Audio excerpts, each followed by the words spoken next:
Hi guys.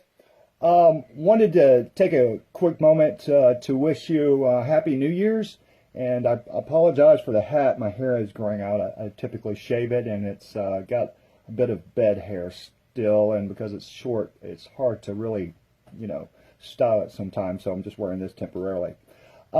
This won't be a mushy video like my Christmas video was, but I thought I'd take this time to remind you that Everything But Dust is going to be coming out in February. In fact, I just spoke with a young lady who's going to be talking with me about her collecting and her odd collection, which is the death photos. So I'm really looking forward to that. It's going to be really exciting. Also, I did receive some new Star Wars stuff, so we'll be talking about that a little bit.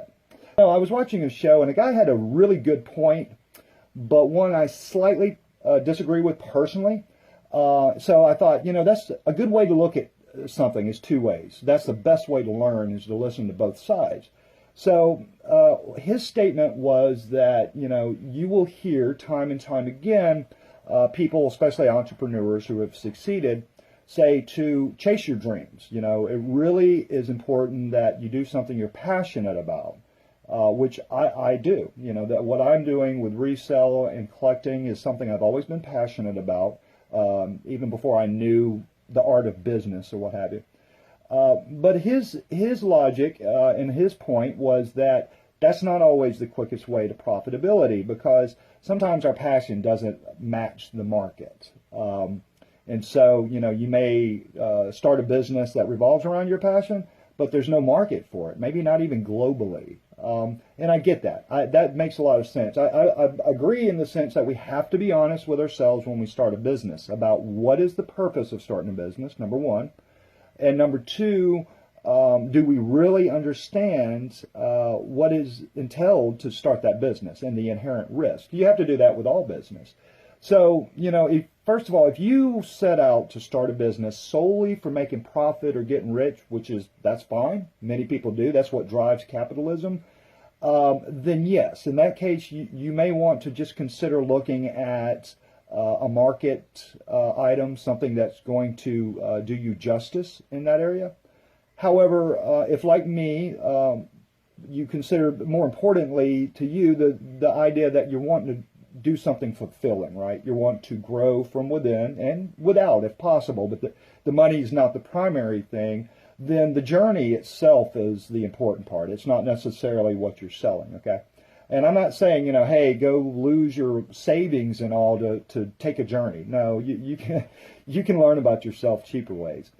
I just happen to, business is like the stock market, and so that no matter what you believe about something does not make it a fact. We're always taking a risk.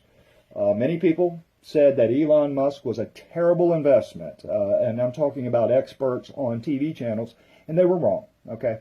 So when you're passionate about something and you believe in it, the key thing is you believe in it, and you believe in it so much that you think, it may not show now, but I can make it make sense. Then if you've really thought about it and put your commitment to it, then do it unapologetically. That's what I say. And here's my reasoning behind that, okay? Probably, if you look at entrepreneurs and any great inventions or things, the person who invented it or got it started, they probably knew less about that particular item of service than anybody else would ever know. I mean, let's think about it. You look at the Wright brothers. Did they know anything about aviation, towers, or any of the things that we know now? No, they didn't. All they really knew is this urge and this need to get this thing off the ground. That was it. That's all they wanted to do. So in that sense, they knew less than most people do about the airline industry, right?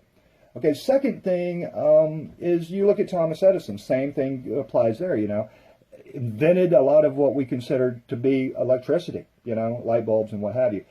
He definitely couldn't tell you what was going on if he was working with like our electricity provider, Alabama Power. We've come a long way. Okay, the bottom line is any great thing is typically started by one person, and the innovation and science of it is done by multiple people. Okay, so in that sense, It's owned by majority of these people, but it was started by this. So it's not easy being the first at anything ever. You know, that's the beauty of it. It's also, it can be the heartbreak of it, because it's a lonely endeavor that nobody understands. Obviously they don't, because nobody's done it before. It's a pioneering moment, as they call it. So you have to come to terms with, is that what you're doing? And if you're out there wondering, well, what does this have to do with retail? Well, a lot. I mean, a lot of great things have come from retail. You look at the catalog system. That was revolutionary. Before the catalog, companies would take advantage of somebody living in rural areas because they knew it was harder for them to get something. They would charge them more than they did, say, somebody in New York City. So when Montgomery Ward's and then Sears came out with the catalog, that was powerful. That was their version of e-commerce. So never think that, you know, just because it's retail or it's a restaurant or, you know, what have you, that you can't make an impact on society and the things and ways that we do things. That's false. Okay, you need to understand that, and it can work both ways, negative and positive. So you want to understand the importance of what you're doing. And when you're passionate about something, as another gentleman I was watching said, you're almost insane with blindness to other people's opinions. You know, nothing can stop you from believing in it. Nothing can deter you. You pick yourself up and you go at it again, whereas some, you know, sane people might say, whoa, you know, this is too much, I quit. So it really doesn't call into question, you know, which is better, the dreamer or the business person. No. And here's the thing. Most of us dreamers are broke, and we're going to the business person to borrow money. So take that for what it's worth. But I just want to say that, I mean, you will see a lot of information, and a lot of it is very good from myself and other things. But ultimately, it comes down to your vision and your belief in yourself and how to carry out that vision. Okay, let no one deter you of that. Keep in mind, all of this in being an entrepreneur, it's all theory most of the time. I mean, we can look at the way things have been done for hundreds of years. Doesn't necessarily mean it's always going to be right for us. You know, times change, people change, so sometimes we have to reinvent the wheel, and that says nothing about the person that initially started it. In fact, when they started it, they were doing the same thing. They were trying to improve things or find better ways to do things. So there's nothing wrong about thinking outside of the box. And if you can't make people get behind your ideas, just understand that's a normal part of being an entrepreneur.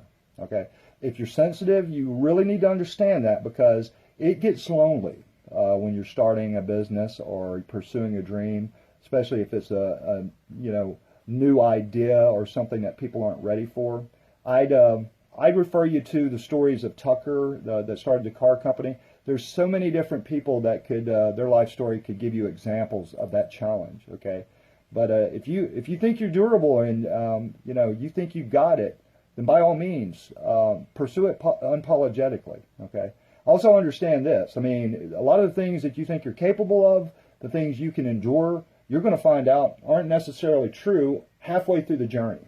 You know, and you'll learn things that you didn't even set out to learn, and you'll forget you were looking for something that you thought was the main reason you were doing this. So the journey owns you a lot of times. You don't own the journey, and that's okay. You know, that's a great thing about life. All right, so I wish everybody a very, very happy New Year's.